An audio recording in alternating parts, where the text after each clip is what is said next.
son las líneas temporales superiores de los huesos frontal y parietal, y su límite inferior está por la cresta infratemporal del ala mayor de los fenoides, ¿vale? Acá se juntan dos bordes, el ala menor de los fenoides y el borde inferior del arco cigomático, y entre las dos es que arman la parte inferior de la fosa temporal. En dirección medial, o sea, hacia la parte de la profundidad de la cara temporal, está el hueso frontal y la porción lateral de los fenoides, que genera esta porción lateral de la fosa. Y también en la parte medial está la porción escamosa del temporal y la porción inferior del parietal. Es la conjunción de todos los huesitos. En la dirección lateral, la fosa temporal está limitada por la piel, o sea, en la parte externa, como el techo, por decirlo así, está limitada por la piel, por el tejido subcutáneo y por el arco cigomático. Y la parte de adelante, la parte anterior, está limitada por la cara posterior de la apófisis frontal del cigomático y la apófisis cigomática frontal. O sea que si lo vamos a ver, vemos esta depresión en el cráneo, cuando ustedes pueden ir a anfiteatro, que es la fosa temporal. Entonces, el contenido de la fosa temporal principalmente está formado por el músculo temporal, que le da el pecho y le da toda la parte grandota que tiene él. Y este está rodeado por la fascia temporal, los vasos y los nervios temporales. Eso lo vamos a mirar ahorita más tardecito cuando estudiamos la parte de la carótida externa y la carótida interna. Los vasos temporales que están acá son las arterias temporales superficiales, que es una rama terminal de la carótida externa, y las arterias temporales profundas, que son ramas de la arteria maxilar. Bueno, y también nos acompañan las venas que tienen su mismo nombre. Cuando decimos que tienen su mismo nombre, son homónimas, ¿vale? Entonces van acompañando. O sea, siguen siendo la venita de la arteria, la venita temporal y la vena maxilar. La fosa temporal, entonces, bueno, acá no es nervioso, escribí mal. El contenido nervioso de la fosa temporal son los nervios temporales profundos anterior, que es una rama del temporo bucal, el temporal profundo medio y el temporal profundo posterior, ¿vale? Lo que yo les digo siempre, casi siempre cuando hablamos de que hay algo anterior, casi siempre hay algo posterior, y acá tenemos el anterior, medio y posterior, ¿vale? Así se van guiando mucho mejor de cómo viene siendo el estudio de la parte anatómica. Entonces, siguiendo hablando de la fosa temporal, el componente muscular de la fosa temporal es el músculo temporal, sencillo y fácil. Este músculo tiene origen en la curva temporal inferior. ¿Se acuerdan que el temporal tiene dos curvitas? Que tocaba como casi que imaginárselas. Entonces, uno está en la línea curva temporal inferior y la inserción del músculo es en el vértice que va hacia los bordes, que tiene dos, una cara interna y una cara externa de la apófisis coronoides de la mandíbula. Es el que nos va a ayudar principalmente como uno de los músculos de la masticación, que es lo que planeamos estudiar la próxima clase. Viendo la más completa, más de frente, es lo que vemos acá, una fosa temporal. Ok, entonces, ubicación, cara lateral del cráneo, ocupa la cara temporal del hueso frontal, la porción lateral del ala mayor de los fenoides, la porción escamosa del temporal y la parte inferior del parietal. La pared profunda es cóncava, es anterior y convexa y posterior. En el límite de más arriba son las líneas temporales superiores y en el límite inferior está la cresta infratemporal de los fenoides y el borde inferior del arco cigomático. Estos son los bordes de la fosa temporal. Ahora, si hablamos de la temporal, hablemos más rápido y más fácil para seguir a continuación con la que está debajito, la fosa infratemporal. O a veces ustedes la pueden encontrar en los libros como fosa cigomática, ¿vale? Para que no se vayan a confundir como, buenas, ¿cuántas fosas hay? La fosa infratemporal y la cigomática es la misma. Entonces, básicamente la fosa infratemporal es la prolongación en dirección más abajito, en dirección más inferior de la fosa temporal. ¿Listo? Esta fosa tiene forma de pirámide, casi todo, la fosa tiene esa formita. La base corresponde a la cara medial de la rama de la mandíbula. ¿Se acuerdan? Que la mandíbula tiene el cuerpo y las ramitas. Entonces, la cara medial de la rama de la mandíbula y el vértice en la fisura arterial. Bueno, la pared de más arriba, la pared superior, está formada por la porción horizontal del ala mayor de los fenoides. La pared anterior, o sea, la parte más adelante, está formada por la tuberosidad del maxilar. Y la pared medial corresponde a la lámina lateral de la apófisis pterigoides de los fenoides. ¿Vale? ¿Se acuerdan de los apófisis pterigoides que tienen las dos ramificaciones, una anterior y otra posterior? Va por ahí relacionado con ellos. Y la pared posterior corresponde a la porción timpánica y el apófisis estiloides del temporal. ¿Qué está contenido entre la fosa infratemporal?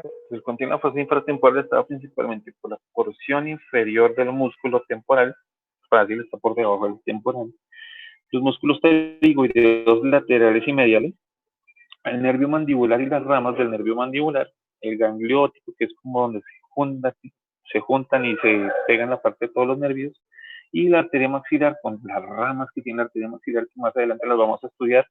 Yo se los desgloso por grupos diferentes para que les quede mucho más fácil entenderlos. Acá les dejo esta imagen, bueno, acá casi no se ve, pero les tiene como la disección en la cual se cortan los músculos principales, donde cortamos parte del temporal, cortamos el macetero y podemos ver el contenido que está dentro de la fosa infratemporal. ¿Vale? Si lo vemos en una forma más esquemática, como más limpia, por decirlo así, lo vamos a encontrar en esta forma. Cortamos la porción inferior del músculo temporal y nos va a dejar ver la fosa infratemporal. ¿Listo? Una descripción rápida de las ramas y las arterias venosas que tenemos en la fosa temporal. Principalmente están dadas por la arteria maxilar, que es una rama terminal de la arteria carótida externa. Ella proviene de la celda parotidia y tiene 14 ramas colaterales, que es lo que vamos a estudiar más adelante. Entre esas están ascendentes anteriores, las ramas restantes que vienen, que son las palatinas. Esta partecita es como para que la tengan. Acá se los puse en esta diapositiva por si acaso no la quieren buscar hasta abajo en la presentación, pero yo se las voy a desglosar mucho más fácil y mucho más como pulpito, por decirlo así, en los grupos distintos, porque las ramas arteriales y venosas que vienen de la maxilar son muchísimas. Les agrupamos más adelante en 4 grupos. La fosa pterigopalatina, que fue las primeras cosas que ustedes me preguntaron cuando empezamos el curso. Entonces es muy complejo y es muy difícil habérselos explicado al comienzo, porque, como yo les decía, son túneles que están delimitados por estructuras que ya están formadas desde antes. Ya habiendo estudiado los huesos del cráneo, nos queda mucho más fácil identificar la fosa pterigopalatina. Hay que tener en cuenta que esta está limitada por una cantidad, por unas estructuras óseas principales, que son el palatino, el maxilar y el esfenoides. ¿Listos? ¿Cuáles son los límites de ella? Entonces, el límite anterior, la parte adelante, está por la pared de atrás del seno maxilar. O sea, estaremos hablando aquí, esta partecita. Aquí está como en rosado, como en curva. El límite de atrás, el límite posterior, son las apófisis pterigoides de los esfenoides. ¿Se acuerdan que tienen las dos apófisis ahí pegaditas chiquiticas? La lámina externa, la lámina interna. Bueno, o la lámina lateral o la lámina medial, como la quieran tomar ustedes. El límite inferior, que está como un amarillito todo pálido, es el hueso palatino y los canales palatinos. Y el techo, o el límite superior, es la fisura orbital inferior del ojo. Bueno, hacia la parte mediana, hacia la parte de la mitad, está por la apófisis palatina vertical. Y el límite lateral, la pared de al lado, es la fisura pterigomaxilar. Es el túnel que nos va dando la fosa pterigopalatina. Que si lo queremos ver mucho más ordenado, como tratando de identificar cuáles son las paredes, podemos ver acá. ¿Listo? Donde está la fosa media aquí atrás, acá está la fosa infratemporal lateral, aquí abajito queda la boca, y acá vemos como el túnel por donde va pasando la fosa pterigopalatina. ¿Listos? Si vamos a buscar las estructuras que pasan por esta fosa, aquí están pintaditas las estructuras. El nervio infraorbitario, la arteria maxilar interna. Se van haciendo un poquitico más la idea. Bueno, es la parte importante de todo esto. Entonces, de la fosa pterigopalatina, la base y la pared anterior, o sea, la parte de adelante, están comunicadas con la órbita a través de la fisura orbitaria inferior. ¿Se acuerdan que cuando nosotros estudiamos órbita habían dos fisuras, una inferior, una mayor, una más grandotota, y las otras que vienen desde el ala de atrás de los esfenoides, desde el ala mayor de los esfenoides, está comunicada desde la parte más abajo? Bueno, por aquí, ¿qué van a pasar? La arteria infraorbitaria, el nervio infraorbitario y el nervio cigomático. Y acompañadas, a veces lo pueden acompañar diferentes ramas del nervio maxilar y las venas infraorbitarias. La pared posterior, que es la parte de atrás, se comunica con la fosa craneal media a través del foramen redondo y el rasgado, o el lacerum, no sé cómo lo quiera tomar el profesor Ferreira. Por eso es que yo les puse que el lacerum es el mismo rasgado. Se comunican entonces con la nasofaringio también a través del conducto palato-vaginal, por donde pasa la arteria y el nervio faringio, que ellos vienen de la conjunción de los nervios, o sea, de un ganglio que es el pterigopalatino, que lo están viendo en amarillito los nerviositos. La pared de la mitad, la pared medial, se comunica con la cavidad nasal, o sea, que vamos hacia el medio, a través del foramen esfenopalatino. Y por ese foramen pasan las arterias esfenopalatinas, los nervios nasales posteriores y el nervio nasopalatino. ¿Listos? Todo eso se los tengo en diapositiva, no se preocupen, de lo que les explico está todo guardadito para que ustedes puedan estudiarlo mucho más fácil. El vértice en la parte superior de la fosa pterigopalatina se comunica con la boca mediante los conductos palatinos mayores y menores. Y listo. Ahí están las delimitaciones de todos los ángulos, de toda la frontera de la fosa pterigopalatina, que es la más compleja de todas en realidad. ¿Listos? Entonces, para resumir, el contenido, la arteria maxilar con sus ramas, infraorbitaria, el conducto pterigoideo, la faringe, palatina descendente, palatinas mayores y menores. Las venas iguales, oftalmitas inferior, infraorbitaria y el conducto pterigoideo.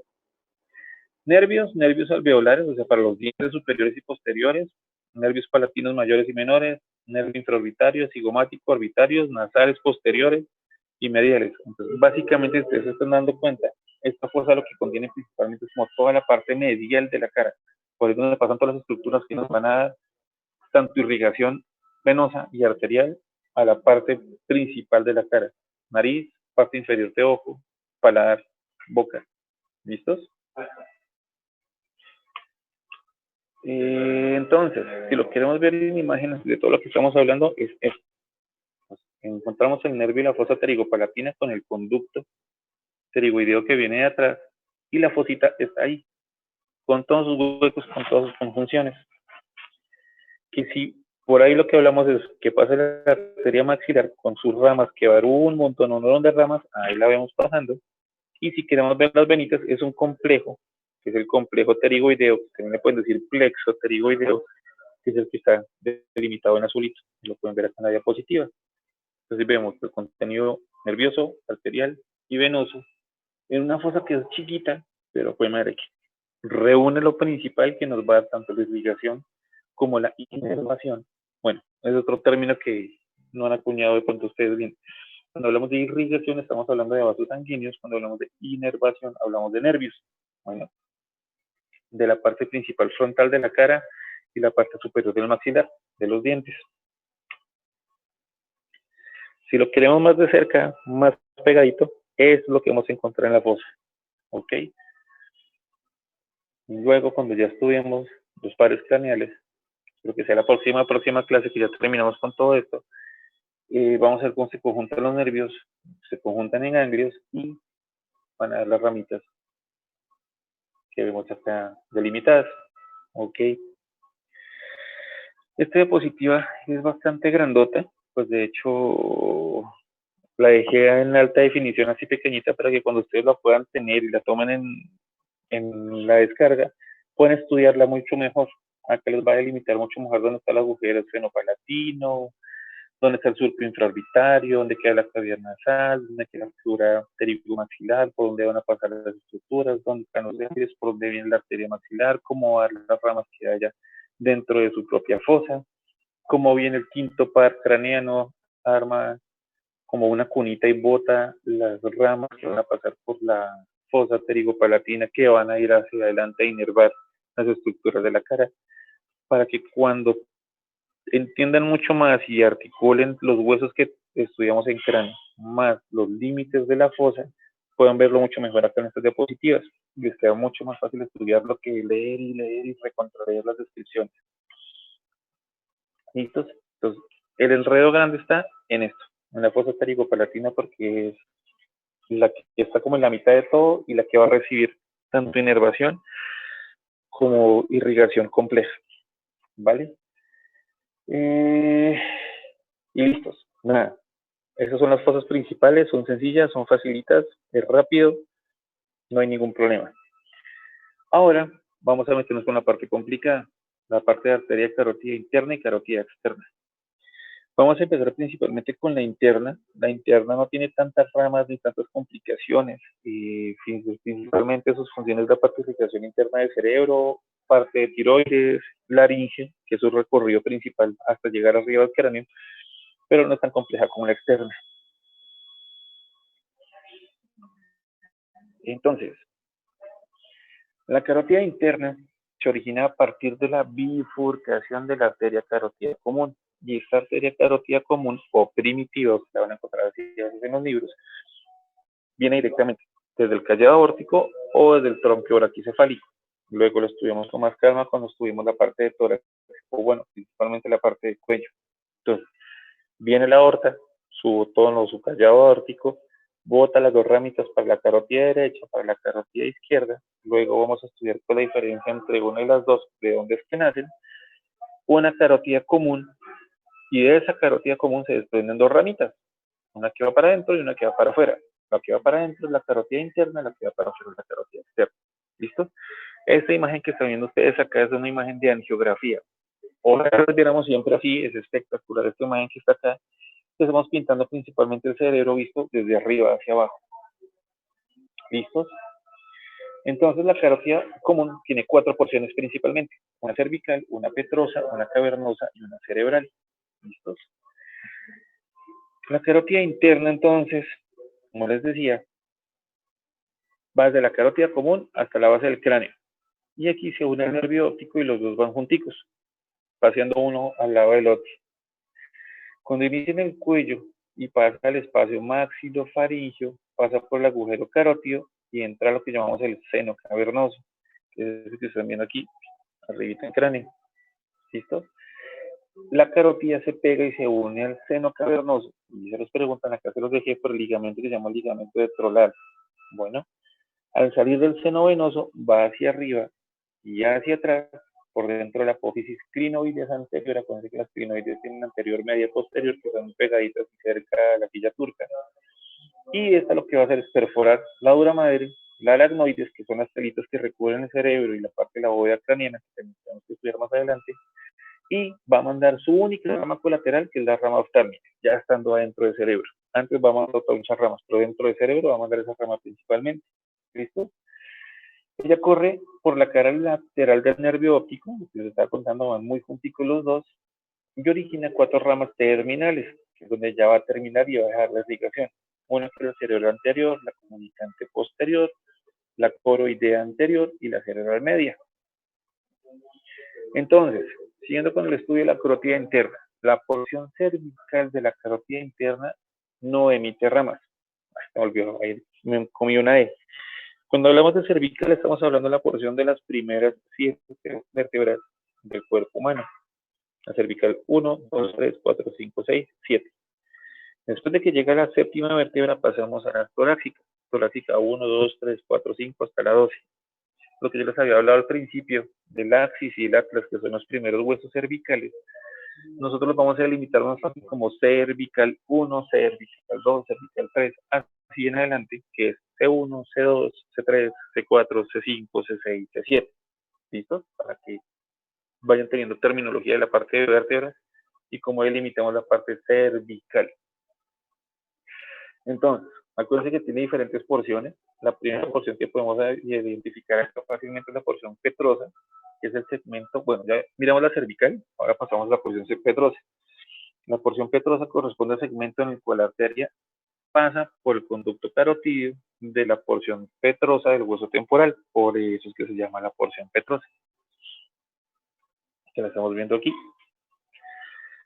Entonces, cuando pasa la porción petrosa del temporal, ya podemos decir que está ingresando al endocráneo, o que está ingresando a la parte interna del cráneo. Esta porción emite las arterias carótico-timpánicas, las ramas para la cavidad timpánica y la arteria del conducto pterigoideo. ¿Listos? Esta última va por la apófisis pterigoides y acompaña al nervio del conducto pterigoideo. ¿Vale? Entonces, conducto pterigoideo, la rama de la arteria pterigoidea y acompaña el nervio pterigoideo. Por eso les decía, si aprendemos los nombres de esa parte es muy fácil porque van a estar muy en relación con las estructuras que se acompañan. Acá es Acá después la porción cavernosa, que es la porción que le sigue a la petrosa, es la porción en la que la arteria pasa por el seno cavernoso de cada lado. Nosotros tenemos un seno cavernoso y un seno pterigoideo, bueno, un conducto pterigoideo en cada lado, derecho e izquierdo. Después de lo que les decía. Si no está en toda la línea media, por lo general tenemos de dos cosas: dos ojos, dos brazos, dos piernas. Tenemos casi siempre solo un estómago, casi siempre tenemos un hígado, casi siempre tenemos solo un corazón, tenemos dos pulmones. Lo que se aleja de la línea media casi siempre lo tenemos en proporción de parte. Y bueno, después de que pasa la porción cavernosa, a este nivel el proyecto de la carótida interna adquiere una forma de U o de S, que es la que está aquí arribita. Que si ustedes alguna vez se han agachado y han mirado el sifón del lavamanos donde nos estamos lavando tanto las manos, o la forma de la taza del inodoro que tiene esa forma como de sifón, forma de U, se le llama el sifón carotídeo, que es la parte ya interna, propiamente dicha de la carótida. ¿Listos? Entonces, ¿qué pasa con el sifón carotídeo? El sifón carotídeo es una rama tentorial basal. Y esta, bueno, cuando hablamos del tentorio estamos hablando casi siempre como si fuera del cerebro, como el encéfalo. No tanto, pero como para que se hagan una idea. ¿Listos? Pues el sifón carotídeo es una rama tentorial basal. Esta lo que va a irrigar es la tienda del cerebelo, la porción de atrás del cerebelo y más adelante el cerebelo. Y va a pasar por todo el borde superior de la porción petrosa del hueso temporal. Eso también a veces bota una ramita que se llama la rama tentorial marginal, que sigue la tienda del cerebelo adyacente a la cortadura tentorial, al huequito que deja el tentorio, ¿vale? Porque tenemos que irrigar los huesos, no solo es la irrigación de vísceras o de órganos. También esta porción que viene aquí guardadita, que estamos hablando del sifón, bota una rama meningia que va a irrigar la dura madre y la fosa craneal media. Es una rama cavernosa que irriga la pared del seno cavernoso. Y las ramas para el ganglio trigeminal, para el trigémino. Las ramas nerviosas de los nervios trigémino y troclear y la arterial inferior. Acuérdense que como estamos muy pegados, muy cercanos a la silla turca, vamos a estar completamente en relación. Bueno, más adelante lo vemos con el nacimiento del trigémino y con la silla turca y la glándula hipófisis. Al final está más ramitos, vamos llegando casi hacia el final, que van a formar un círculo arterial que van a rodear la neurohipófisis. O sea, estamos rodeando por completo la silla turca. Aquí en este pedacito. Y eso lo que van a hacer es que se van a pegar unas con otras con las arterias hipofisiarias superiores. Ya esto es bien la porción cerebral, que es el último segmento de la carótida interna. Y después, esto es lo que va a hacer extenderse y dar nacimiento a la arteria oftálmica, y la arteria oftálmica se divide en diferentes ramas terminales. Esta es a grandes rasgos y vista muy corriéndole la carótida interna. Entonces, ¿qué pasa con la carótida interna? Pues tiene una rama final lejana, que es la arteria oftálmica. Esta arteria oftálmica nace al final, o bueno, nace a nivel de la apófisis clinoide anterior, acuérdense que tenemos los clinoides anteriores, mediales, posteriores, y esta sigue adelante y se junta con el nervio óptico.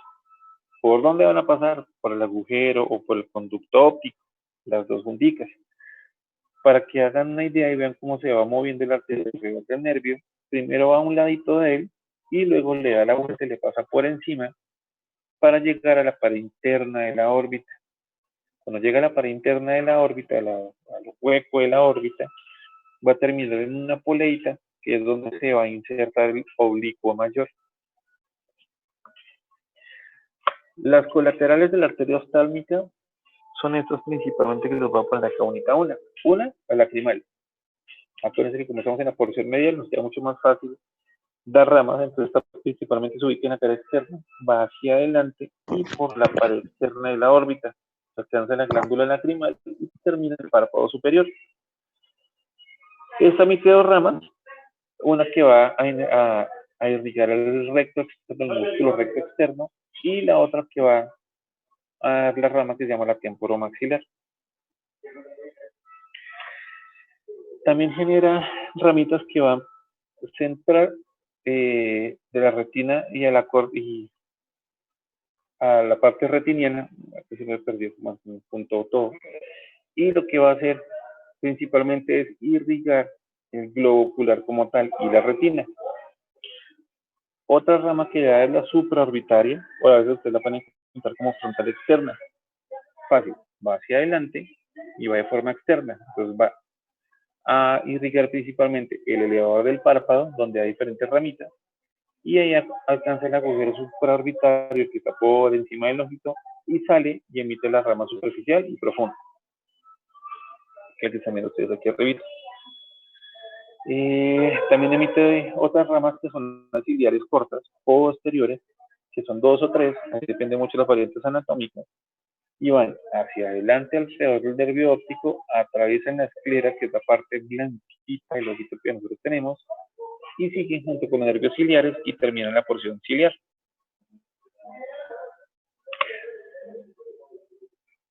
Las ciliares largas posteriores son 2, una externa y una interna.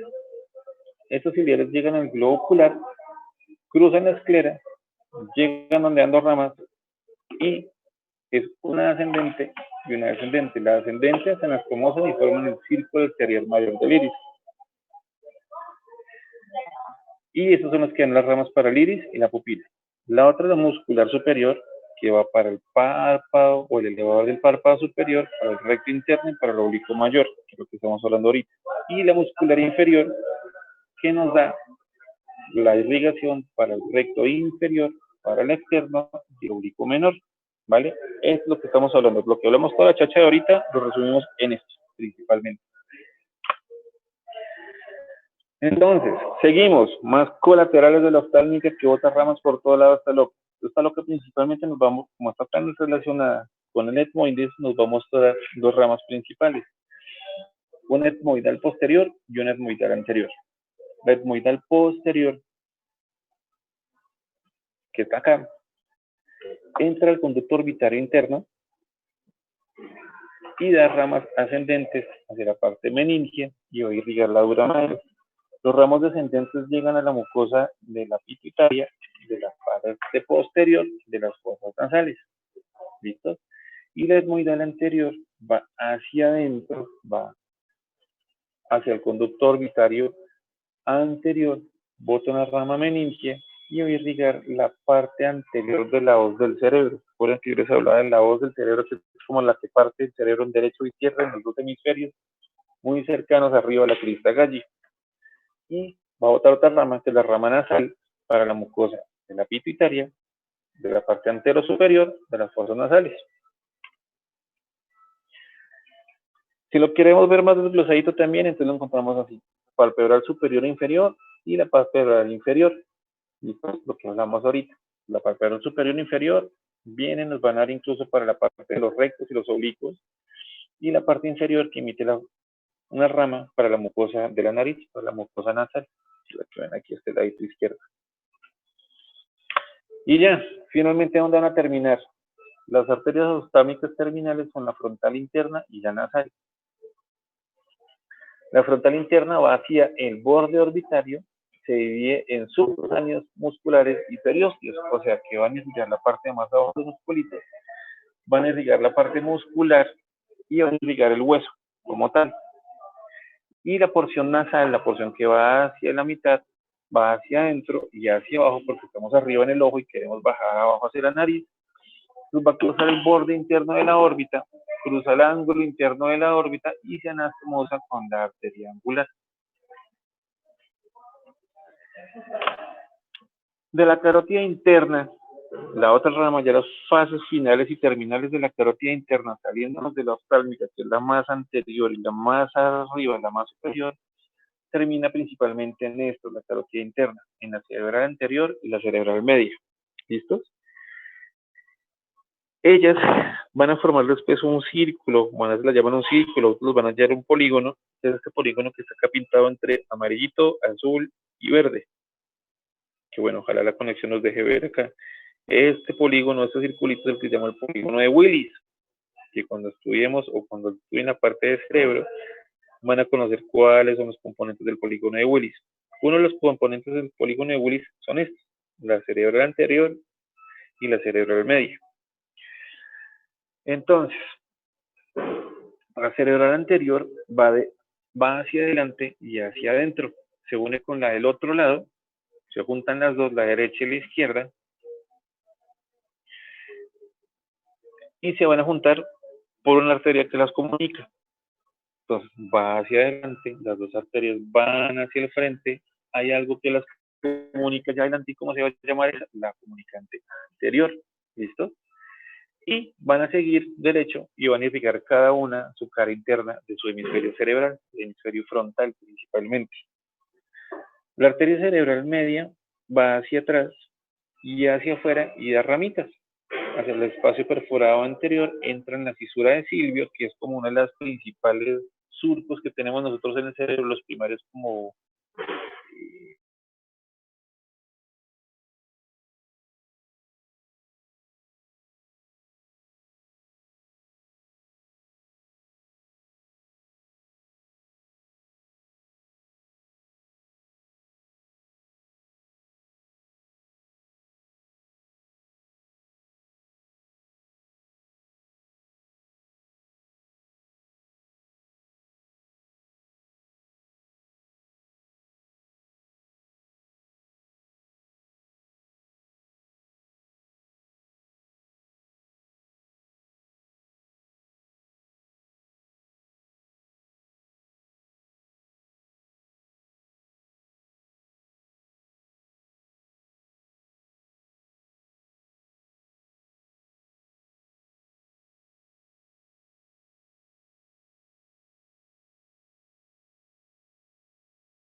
listos.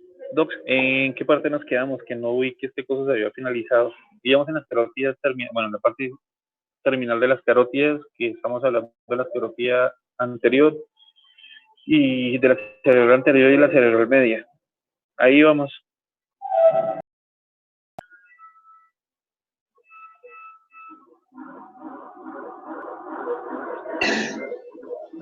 Profe, Dímelo. profe, qué pena una pregunta. Lo que pasa es que el profesor Ferreira, las ramas, las que estaba explicando ahorita, lo último, la cerebral anterior y la posterior, él, la verdad es que no las toma en cuenta porque nos dice que eso es de neuro, pero entonces pues quisiera saber si usted pues las va a tomar en cuenta para parciales o quizzes o futuras No se evaluaciones. preocupen, que por mi lado, de eso no se angustien. Es más como para que les estaba contando, por ejemplo, Bueno, bueno, la cerebral anterior y la media, y eso principalmente irriga sobre todo cerebro. Pero les sirve muchísimo a ustedes, sobre todo para saber la parte clínica que se les viene más adelante. Lo que les estaba contando, por ejemplo, los que les gusta Soda Stereo, al pobre loco de ser así. Uno, le dio un SB, eso ya es demasiado malo. SB es un evento cerebrovascular. Dos, que le diera en Venezuela es algo aún más malo. Y tres, lo que se le tapó a ese pobre hombre fue la carotida interna. Entonces, pobre muchachote, se le dañaron la cerebral anterior, la cerebral media, la comunicante posterior y la coroidea. Medio cerebro que le quedó infartado y completamente licuado. Y eso en un sitio donde no tengas buena medicina, te va como relativamente mal. Pero no se preocupen. Esto es más como para que ustedes conozcan la parte de angiología, porque finalmente no pueden dejar como tan mocho como, la carótida llega aquí, pero como llega solo hasta la cara, hasta aquí llegamos, no, y este paso les sirve muchísimo. De hecho, la parte de la carótida interna y esta parte es mucho más sencillo que cualquier otra parte de angiología. Entonces no se preocupen, no ahundo tanto en esta parte. Entonces, churros, los ponemos otra vez. Chan, chan, chan, chan, chan. Entonces, en la carótida interna, las terminales, sigamos un poquitín más rápido, son la cerebral anterior, la cerebral media, la cerebral anterior va adelante y hacia adentro. Se junta con la del lado opuesto, la del lado derecho con la del lado izquierdo, la del lado izquierdo con el lado derecho, por dos arterias que las comunican, que son las cerebrales anteriores. ¿Listos? Estos van a irrigar la cara interna y más adelante el hemisferio cerebral. La cerebral media, como su nombre lo dice, casi por la mitad, ya principalmente perfora una fisura, que es la fisura de Silvio, que es como los surquitos que pintamos en el cerebro cuando los pintamos en papel. Uno de los principales que van por la mitad es la fisura de Silvio, se llama así, y ramifica un lóbulo extra que nosotros tenemos en el cerebro, que es como un cerebro chiquito, que es el de la ínsula, y la cara externa del cerebro, la parte más lateral y más hacia afuera del cerebro. Las otras ramas terminales de la carótida interna son la comunicante posterior, que comunica la parte de atrás con el tronco basilar. El tronco basilar viene de las arterias vertebrales, de las cervicales. Y también la última rama que da es la rama coroidea. Esta va hacia arriba y hacia afuera. Llega una hendidura cerebral que se llama la hendidura cerebral de Bichat, y lo que llega a los plejos coroideos. Los plejos coroideos son los plejos, son los complejos que van a producir el líquido que tenemos en el cerebro, el líquido cefalorraquídeo. Les preguntan, ¿qué arteria da la irrigación a los plejos coroideos? Pues la coroidea. ¿De dónde es rama? De la carótida interna. Una de las ramas terminales de la carótida interna. Que si lo vemos de frente, que les va a servir a ustedes también entonces más adelante cuando ya estuvieran la neuroanatomía, es de esta parte. ¿Listo? Ahí ven cómo se va pintando desde acá la carótida interna, su forma de sifón, va hacia adelante la oftálmica y da las ramas por la cerebral media y la cerebral anterior. ¿Listo? Si lo vemos en vida real, lo que lo vamos a ver es así, tal cual. ¿Listos? Entonces, si se dan cuenta que donde está el SC es el sifón carotido, tiene forma de S o de U o de sifón, que lo estamos hablando más temprano, y ahí están los pintaditos para que lo puedan ver. La comunicante anterior, la cerebral anterior, y las otras que son mucho más delimitadas, que son la callosa marginal y la temporal posterior, pero bueno, no hay problema. Eso es como lo vemos en vida real. Si ustedes quieren estudiar angiología o hemodinamia, así es como se las van a ver. Difícil y complejo, sí, pero bueno, así es como lo vemos en el mundo real. Entonces, de paso les sirve para ustedes para neuroanatomía, guardan las diapositivas obviamente. Esta es una angiografía súper bonita de cerebro, donde pueden ver cómo se pinta la carótida interna y se van pintando sus ramitas. Listos. Ahora vamos al enredo y la parte complicadísima y la parte horrible, que es lo que más interesa ahorita para la cara, que es lo más complejo que tenemos por estudiar. La carótida externa. Entonces, acuérdense que vienen de la carótida primitiva o la carótida común, más o menos a nivel de la cuarta cervical, es que se van a partir en carótida externa o en carótida interna, y la carótida interna va por arriba, va al sifoncito, bota sus ramas, principalmente la oftálmica, que tiene 8.000 ramitas con las que estudiamos ahorita, que bueno, no las tendríamos que haber estudiado, pero bueno, él les queda ya el tip para más adelante donde buscar la información. y las que van hacia la parte del cerebro, comunicante anterior, comunicante media, comunicante posterior, las coroideas. ¿Listos? Ahora, carótida externa. Bueno, no me da cuenta, se extiende desde la bifurcación de la arteria carótida común, más o menos 4 o 5 centímetros superiores por encima del ángulo de la mandíbula, y se divide en sus ramas terminales. Las ramas principales de la carótida externa son la arteria temporal superior y la arteria maxilar. Y cada una va a botar un botón de ramas, que es lo que vamos a ver ahorita, y yo se los dividí en diferentes grupos para que sea mucho más fácil. ¿Listo? Funciones principales de la carótida externa: irrigar la cara y los tegumentos del cráneo, o sea, los tejidos blandos del cráneo, músculos, bueno, órganos y piel. Bueno, entonces, la carótida externa, de origen, la arteria al principio es anterior, o sea, va hacia adelante, y va medial, va hacia la mitad de la arteria carótida interna. Asciende de forma vertical, depende del cuello de la persona, pero por lo general asciende más o menos 12 centímetros. Luego sigue subiendo un poquitico más, se hace más lateral y cruza la cara anterior de la carótida interna. Entonces nos devolvemos para que la puedan tener un poco más. ¿Listos? Acá la ven. La interna, la externa. ¿Listos? Entonces, sigue subiendo, pasa lateral y cruza por delante de la carótida interna. Al final lo que hace esta loca es que se enderece y sigue subiendo y subiendo hasta donde va a terminar. ¿Listos? Fácil. Primero se ubica en el cuello y luego se ubica en la cabeza. Listo. Sencillo. ¿Cuáles son las relaciones a nivel cervical y a nivel cefálico? Entonces, a nivel cervical, como ya hemos hablado, cervical estamos hablando del cuello, la porción cervical se relaciona en la forma anterior con el esternocleidomastoideo, o sea, por delante está el esternocleidomastoideo. De hecho, esta relación es muy importante que ustedes lo tengan en cuenta más adelante cuando estudiemos el cuello, porque, por ejemplo, si les gusta UCI, como o si les gusta la parte de radiología intervencionista, cuando nosotros vamos a canalizar, y sí, se canaliza la carótida interna, uno lo que busca es el músculo esternocleidomastoideo. Busca las dos ramitas principales que tiene ese loco, donde forman un vértice, y en ese triangulito ahí uno encuentra la carótida, ahí es donde uno puya para canalizar. Entonces, se relaciona la parte anterior con el esternocleidomastoideo, con la lámina superficial de la fascia cervical que recubre el músculo, con el nervio hipogloso y con el tronco venoso tirolinguofacial, ¿sí? Tiroides, lengua y cara que la están cruzando. A nivel de la mitad de la porción medial se limita con la faringe, y a nivel posterior con la carótida interna. ¿Recuerdan que venían las dos? Esto se viene para adelante y para afuera, y la carótida interna se queda atrás. Es el que da al piso o la parte posterior de la carótida externa a nivel cervical. Y en la porción cefálica, ya cuando estamos llegando a la cabeza, la arteria al principio es infra y retroparatiroidea, o sea que está por debajito y por detrás de la glándula tiroides. Se sitúa profundamente al vientre posterior de los músculos digástricos y el estiloideo. Ay, no me quedo acá. Bueno, yo había puesto una pequeña animación, pero no me quedo. Mentiras, sí está. Entonces, en la porción cefálica, lo que les estoy contando, vimos la porción cervical, la porción cefálica. Entonces se encuentra infra y retroparatiroidea, y entre el vientre posterior de los músculos digástricos y el estiloideo, el musculito, si lo ven ahí. Y en la parótida, la arteria está rodeada por la glándula hasta que se termina, hasta que llega a su fin su arteriecita.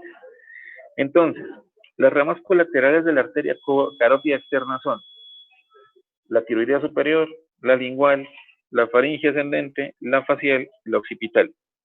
¿Listos? Empecemos en orden. La tiroidea superior. ¿Qué ramas colaterales bota la tiroidea superior? Bota la arteria esternocleidomastoidea. Recuerden que la relación y la porción anterior de la carótida externa es el esternocleidomastoideo, y ella se une en la parte media del músculo cerca de su borde anterior. ¿Listo? Va la arteria, se hunde en la parte mitad del músculo hacia el borde más de adelante y más de la mitad. ¿Listo?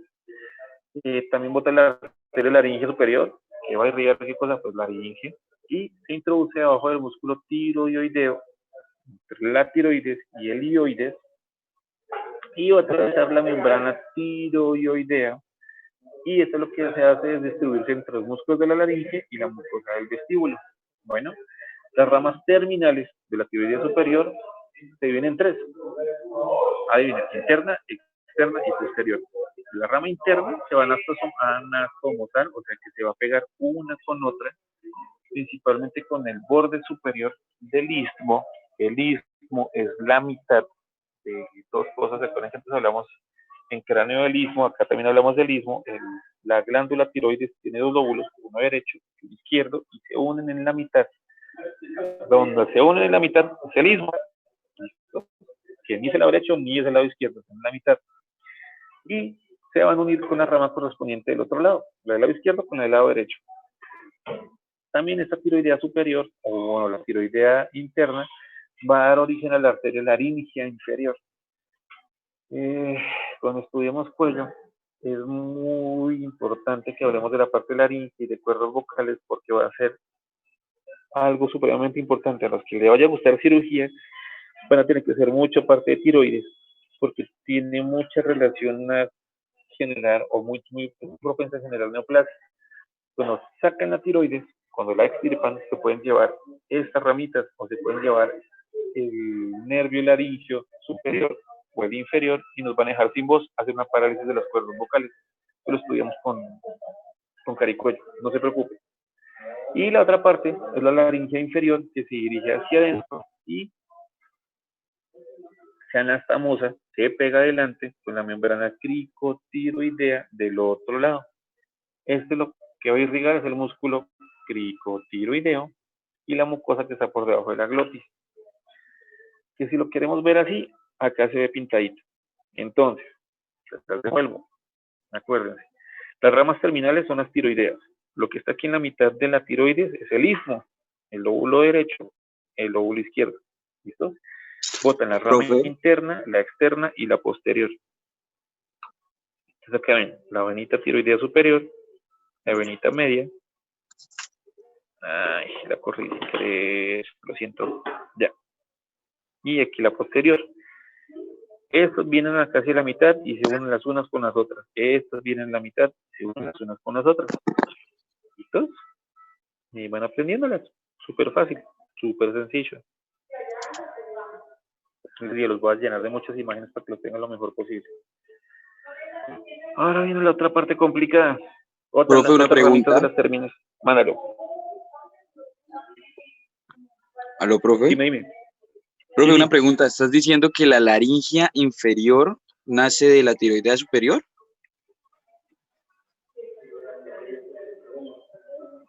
No. O sea, es que la laringe... Bueno, pues me perdió que espérame. La laringe inferior podría nacer de acá como una variante anatómica, en la cual, es que no la tengo acá.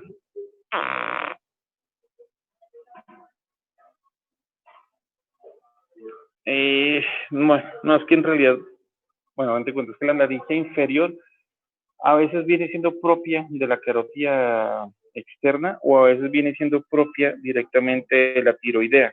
Entonces, mira, aquí está. No, esa es la tiroidea inferior. Es que bueno, la tiroidea inferior a veces, sobre todo la izquierda, como viene casi directamente del callado aórtico, el lado izquierdo te la puede botar directamente de la tiroidea inferior. Sí, pero depende mucho de la variante anatómica que tenga ahí. Es más de tenerle cuidado en el momento de hacer el evento quirúrgico. Bueno, listo, profe, gracias. Listo. Entonces, la lingual. La lingual tiene ramas colaterales y ramas terminales como todas. Las colaterales son la rama supraoidea, por encima del ioides, y la rama dorsal de la lengua. Que ahí están viendo los laditos. La rama supraoidea se anastomosa detrás del genioideo, el musculito genioideo, con la arteria del otro lado. Y la arteria dorsal de la lengua asciende al lado de la base de la lengua, se va por el ladito de la base de la lengua y se distribuye por el pilar anterior, el velo del paladar, por la epiglotis y por la mucosa de la base de la lengua. Las ramas terminales son dos principalmente, la sublingual y la ranina. La sublingual da ramos al frenillo de la lengua, a la arteria del frenillo y se divide después en dos ramas terminales, y una rama mentoniana y otra rama maxilar. ¿Listos? Y la ranina lo que hace es costear, va por todo el borde, digamos que va por el borde del borde inferior del músculo lingual hasta la punta de la lengua. Y estas ramitas a los músculos de la mucosa de la lengua, principalmente. ¿Listos? Ahora, la faringe ascendente. La faringe ascendente nace de la cara posterior de la carótida externa. Esta sube verticalmente por la pared lateral de la faringe y da ramas a toda la pared de la faringe y de los músculos prevertebrales. Finalmente, más atrás va a terminar en su porción final en la arteria meningia posterior. La maxilar externa, que es el complique grandotote que nos tenemos que meter ahorita. Entonces, la maxilar externa se dirige hacia arriba y hacia adelante. Va adosada, va pegada a la pared faríngea, pasa por debajo del vientre posterior, del digástrico y del estiloideo y se va a meter a un compartimento o a la celda submaxilar. Ella demuestra o describe una curvatura que es faríngea, submaxilar y facial. Esta que vemos aquí. ¿Listo? Se dirige después hacia adelante, hacia la comisura de los labios y luego va recorriendo a lo largo del surco nasogeniano, o sea, al lado de la nariz y al lado de la boca, y termina en el ángulo interno del ojo. Ahí está. Descripción, fotico. Entonces, arteria maxilar externa. Tiene ramas colaterales y ramas terminales como todas. Principalmente las colaterales, la palatina inferior, o la parte de la ascendente, los ramos submaxilares, la submentoniana o submental, la pterigoidea, la massetérica para el músculo massetero y la coronaria inferior y superior del ala de la nariz. Las ramas terminales son la arteria angular, que después de dar la arteria del ala de la nariz, se convierte en arteria angular. Y esta arteria primero lo que va a hacer es subir a lo largo del surco nasogeniano, lo que hemos hablado ahorita, al lado de la boca y la nariz, y después del surco nasopalpebral y va a terminar arriba, en el lado interno del ojo, con la arteria nasal, la arteria nasal, que es una rama de la oftálmica, que termina anastomosándose. Entonces, lo que vamos viendo y lo que estamos hablando ahorita, va hacia arriba, va hacia adelante, pegada a la faringe, pasa por debajo del vientre del digástrico, del estiloideo, luego va por el compartimiento submaxilar, da la curvita faríngea, se dirige hacia la comisura de los labios, luego va por el surco nasogeniano y va a terminar en el ángulo interno del ojo. Ahí lo ven pintadito. Entonces, el rollo y el pedo grandotote de la carótida externa, la maxilar interna y la maxilar, bueno, que son todas las ramas que tiene ella. Entonces, la rama maxilar interna se extiende a través de la región pterigomaxilar, va al agujero esfenopalatino, es muy flexuosa o muy tortuosa. La puse flexuosa como para que me entiendan, porque si les pongo tortuosa no tiene que la terminología. En todo el trayecto, ¿listo? La arteria maxilar clásicamente dicen que proporciona 14 ramas colaterales. Y estas ramas principalmente se dividen en 4 grupos. Dímelo. Una pregunta, la maxilar externa, qué pena que la interrumpa. La maxilar externa también es llamada facial, porque pues es que yo me lo había aprendido con el nombre de arteria facial, pero creo que tienen las mismas ramas colaterales. Sí, también puede ser facial.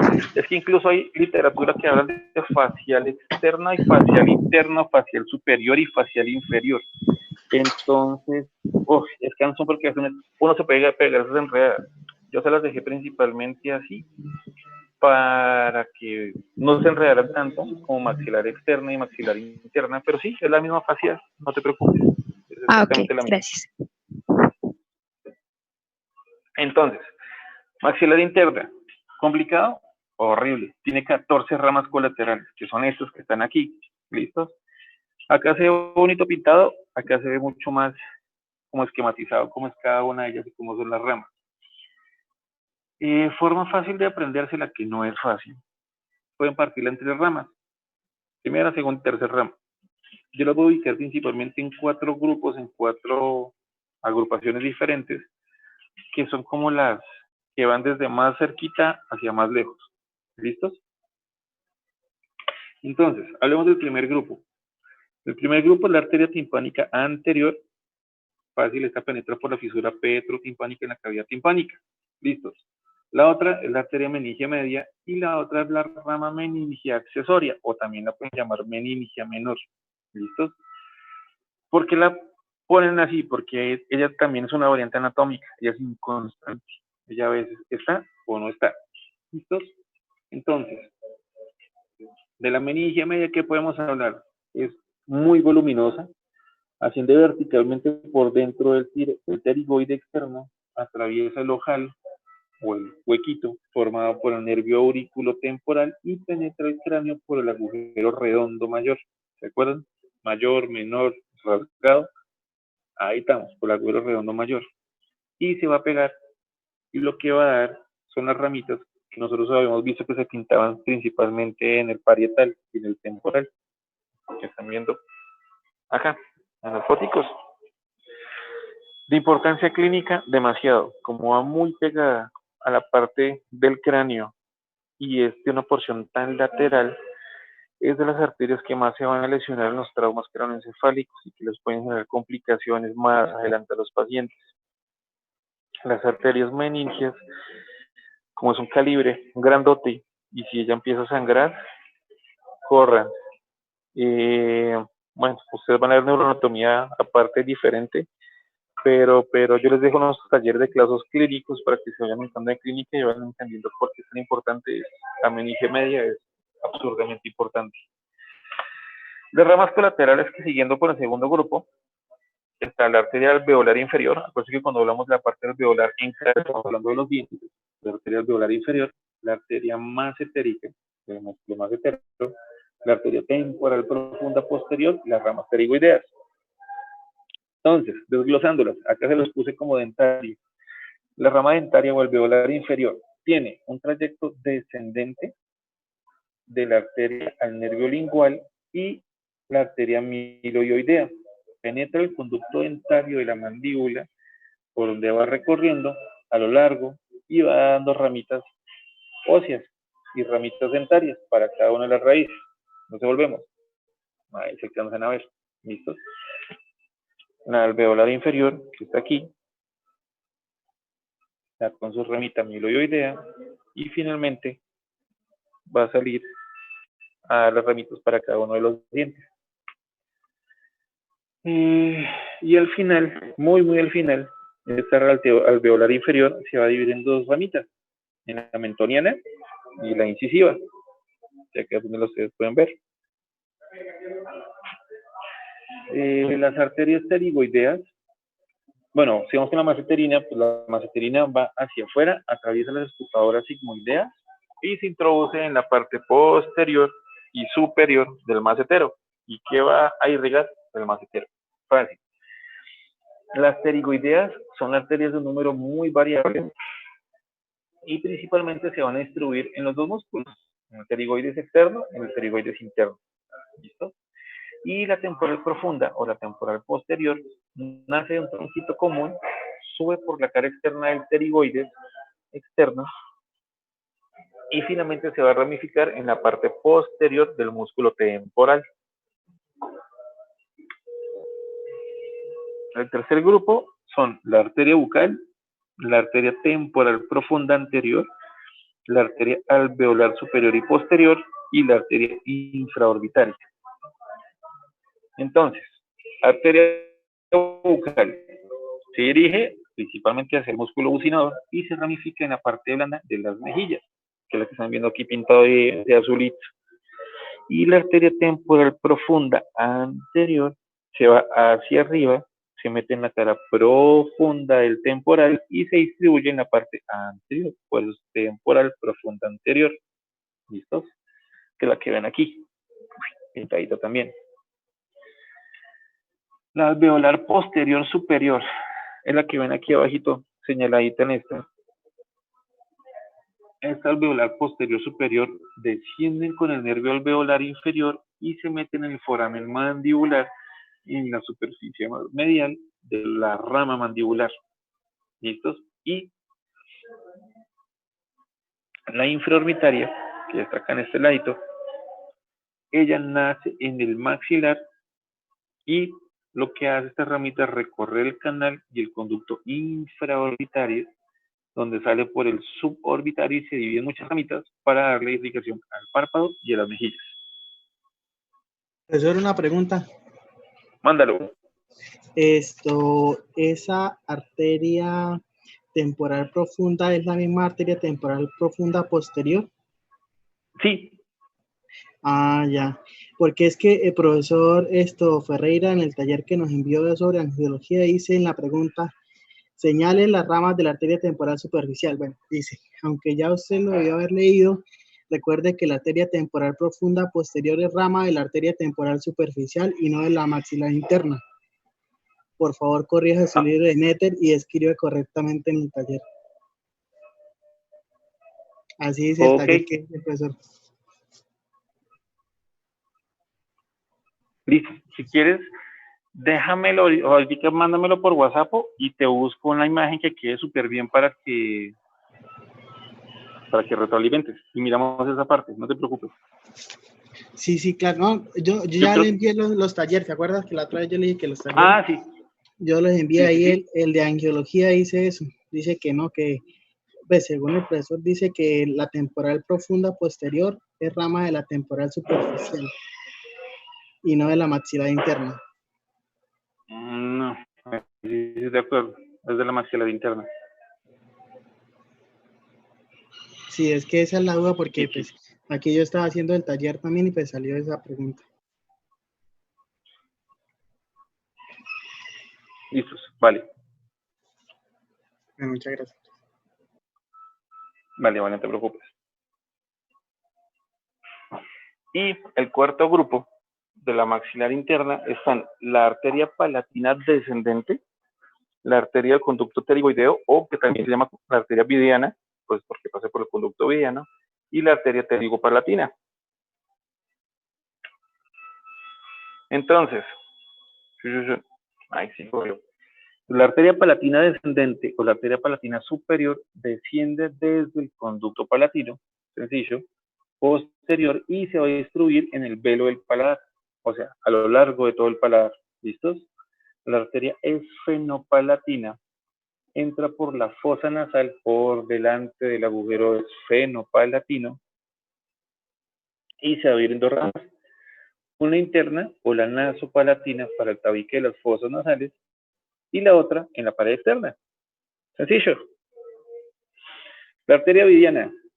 Este dibujo me demoré toda la vida encontrándolo, pero por fin lo puedo encontrar para que se puedan hacer una idea, porque esa es la parte compleja de entender. Entonces, la arteria vidiana es muy delgadita, es la que ustedes ven acá, más chiquitica, más delgadita de todas estas. ¿Listos? Ella recorre desde adelante hacia atrás por el conducto vidiano. Acuérdense que el conducto vidiano es el canal pterigoideo y está delimitado por las raíces medial y lateral de las pterigoides, que son del esfenoides.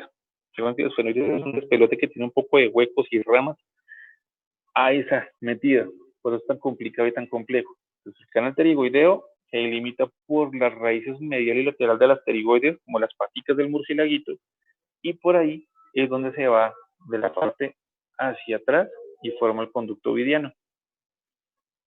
Pasan finalmente la arteria vidiana y va a dar finalmente hacia el ganglio geniculado de la parte nerviosa. Y listos, acabamos todas las ramas, que si ustedes las pueden estudiar mucho más fácil, las tienen acá, ahí están las ramitas, y ahí están los grupos distribuidos. ¿Es difícil, es complejo? Sí. ¿Es cansón? Sí. ¿Hay forma fácil de aprenderse esto? No. Cráneo es una cosa horrible. porque no tiene tanta relación lo uno con lo otro y porque la relación visual y espacial es complicadísima. Pero nada, acá lo que les mostraba, o sea, cosa por cosa, fotico, y les va súper bien. Lo que les había mostrado también al comienzo del documento, donde están las fosas y están los conductos que pasan a través de ellas, cómo están comunicadas, también es súper importante. Y ya, nos queda, entonces yo creería la próxima clase hacemos la parte de músculos. Y nos queda pendiente entonces los pares craneales. No sé qué prefieran, si prefieren primero músculos o prefieran primero pares. Porque bueno, nos quedaría músculos de la parte de la expresión facial, que son largos, canzones, y la parte de los músculos masticatorios. Y ya esto nos quedaría lo de los pares. El origen real, origen aparente, y sobre todo cómo explorarlos a nivel clínico. Que va a ser difícil enseñarles en la parte clínica con diapositivas, pero bueno, lo lograré, estoy seguro. Y ya esperamos la próxima semana terminar con la parte de órbita, audio externo, boca, lengua, la articulación temporomandibular, que eso se hace súper rápido, en una horita lo sacamos. Y en la última semana de abril, bueno, en la penúltima semana de abril, sacar columna, la parte de huesos, los básicos linfáticos, la parte de artrología, la irrigación, la inervación y cuello. Entonces, no sé, yo creería que primero estudiamos músculos, le damos como una cosa por encimita de los pares, o estudiamos primero pares y después músculos, que preferiblemente primero músculos, que tenemos como medio más fresco la parte ósea anatómica, y luego sí estudiamos la parte de pares. Pares habría sido mucho mejor que lo estudiaran con neuro, pero pues nada, pues quiero decirlo de los pares craneales. Profe, es que Vamos para pares la próxima, siempre es dime. un poco más complejo, entonces sería bueno empezar con pares. O sea, para entenderlo es más difícil, pues Sí, pienso yo. pues Entonces nada, sería bueno como que pensémoslo. primero eso y luego, bueno, no sé, digo. No, como ustedes quieren. O otra si quieren es, pues finalmente, como esta semana queda tan cortica para reunirnos algo grande, podríamos hacerlo de los pares. Esos pares se pueden estudiar casi como en una horita y los sacamos sin problema. Y la otra semana hacemos la parte de músculos y nos metemos con órbita, oído externo, oído interno, boca, lengua y cosas cortas. Sí, hagámoslo así. Entonces hagamos que la próxima sea pares, échale un repasito por encima de pares y ya después hacemos la parte de músculos, órbita, oído y senos paranasales y toda esta cosa. Igual no es tan complejo. Listos, hagámosle a pares.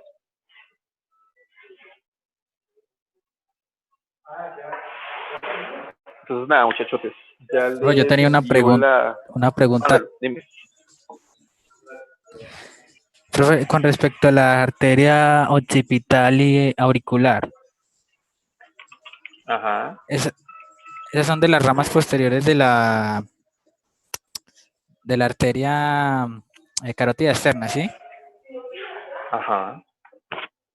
Pero no sé, o sea, tengo algunas dudas con respecto cuando transitan por el conducto mastoideo, no sé, y bueno, en esa parte más que todo.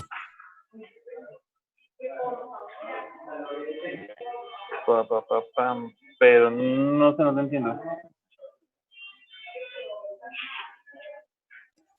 O sea, profe, me gustaría, pues si hay tiempo, con respecto a la arteria auricular externa y la arteria occipital externa, perdón, y la otra arteria que es La auricular posterior sería. la auricular y occipital, profe. Exacto, sí. Bueno, listo. Entonces va. Bueno, la parte externa ya principalmente es como, bueno, viene la carótida externa, la parte de adelante te da la tiroidea superior, luego viene la faringe ascendente que viene atrásito, adelante da la lingual, sigue subiendo un poquitico, da la facial y arribita y atrás de la facial da la occipital. La occipital es una ramita y por encima, no dependiendo de la occipital, sino por encima de la facial, pasa la otra que es la auricular posterior. La occipital, básicamente lo que te va a dar es la irrigación del cuero cabelludo, los músculos del cuello atrás, las celdillas mastoideas, que es la mastoides o el peñasco, y la dura madre, la parte más de atrás del cráneo. Ella, ¿cómo es? Ella sube, se recuesta como por encimita de la yugular, que también por ahí pasa el nervio hipogloso, y alcanza como por detrás de la mastoide. Es que no tengo la endemoniada foto para mostrarte, pasa por detrás de la mastoide y se dirige a la protuberancia occipital externa. Acá va a dar dos ramas occipitales, unas que van a penetrar el trapecio, que es uno de los músculos principales de la parte del cuello, y la otra va para el cuero cabelludo. Es difícil, así tratando de imaginártelo, pero bueno, imagínatelo. Viene la carotidita, abajo te da la tiroidea superior, luego viene la faringe ascendente, luego viene la lingual, luego viene la facial, y ahí, detrásito de la facial, haz de cuenta, la facial va para adelante, como justo por ahí al ladito, pero atrás va el occipital. Y la occipital es la que te va a dar esa irrigación. Arribita de la occipital viene la auricular posterior, que finalmente, como está tan en relación, va a llegar a la parte de irrigación por detrás de la oreja. No sé, es complicado sin tenerte la foto. Te prometo que para la clase de pares, antes de arrancar la clase de pares, te la delimito y te la muestro. No, bueno, pero muchísimas gracias. ¿Y cuál acá la estaba Pero viendo? sí, o sea, Más o menos siguiendo. Sí, pero acá estoy siguiendo el recorrido más o menos. Acá estoy siguiendo el recorrido más o menos como vos me estás explicando. Sí, entonces frescos, o sea, ténganlo en cuenta así. Viene la carótida externa. Primeras ramas que da hacia adelante, tiroidea superior, hacia atrás de la faringe ascendente, hacia adelante da la lingual, luego viene hacia adelante, casi en el mismo lado, hacia adelante la facial y hacia atrás la occipital. Ya la facial hace su despelote, sus 14 ramas, siguen subiendo un poquitico más. Esa va a terminar totalmente arriba en la temporal superficial, pero antesitos de que llegue bien arriba, va a botar hacia atrás la auricular posterior. Entonces, básicamente, como las dos ramas finales que van hacia atrás son la occipital y la auricular posterior. Y la occipital terminando dos ramitas. Una que se mete para el trapecio y la otra